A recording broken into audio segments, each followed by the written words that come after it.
बिस्मिल्लाहिर्रहमानिर्रहीम।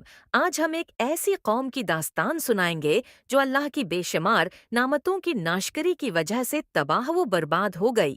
ये है कौम सबा की दास्तान, जो कुरान है पाक में सूरा सबा और सूरा सबा में बयान हुई है। कौम सबा यमन के इलाके में आबाद थी।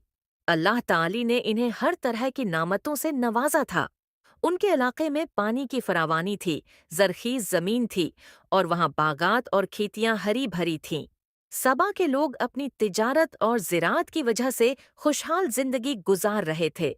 कौम सबा के इलाके में एक अजीम उलशान बंद तामीर किया गया था, जिसे बंद मरब कहा जाता है।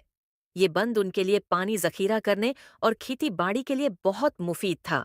अल्लाह ने उन पर मजीद इनाम किया और फरमाया, खूब खाओ पियो और शुक्रगुजार बनो। लेकिन कौम सबा अल्लाह की नामतों की नाशकरी करने लगी। वो गुरूर व तकबर में मुब्तला हो गई और अल्लाह की याद को भला बैठी। अल्लाह ताली ने उनकी नाशकरी की सज़ा के तौर पर एक अजीम आजमाइश नाजिल की।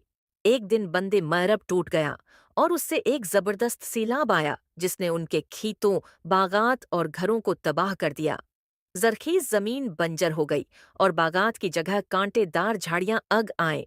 उनकी खुशहाल जिंदगी मुफलिसी और तंगदस्ती में बदल गई। कुरान पाक में अल्लाह ताली फरमाता है, और हमने उनके बागात को दो बागात से बदल दिया जो कड़वे फलों, झाऊ और थोड़े से बीरी के दरख्तों पर मुश्तमिल थे। सूरत सबा 16। कौम सबा की ये दास्तान हमें ये सबक देती है कि अल्लाह की नामतों का शुक्र अदा करना चाहिए।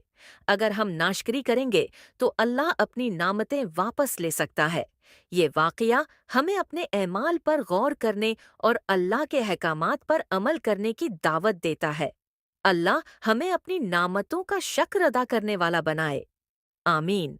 अगर आपको ये कहानी पसंद आई हो तो हमारे चैनल को सब्सक्राइब करें और मज़ीद इस्लामी कहानियाँ सुनने के लिए साथ रहें।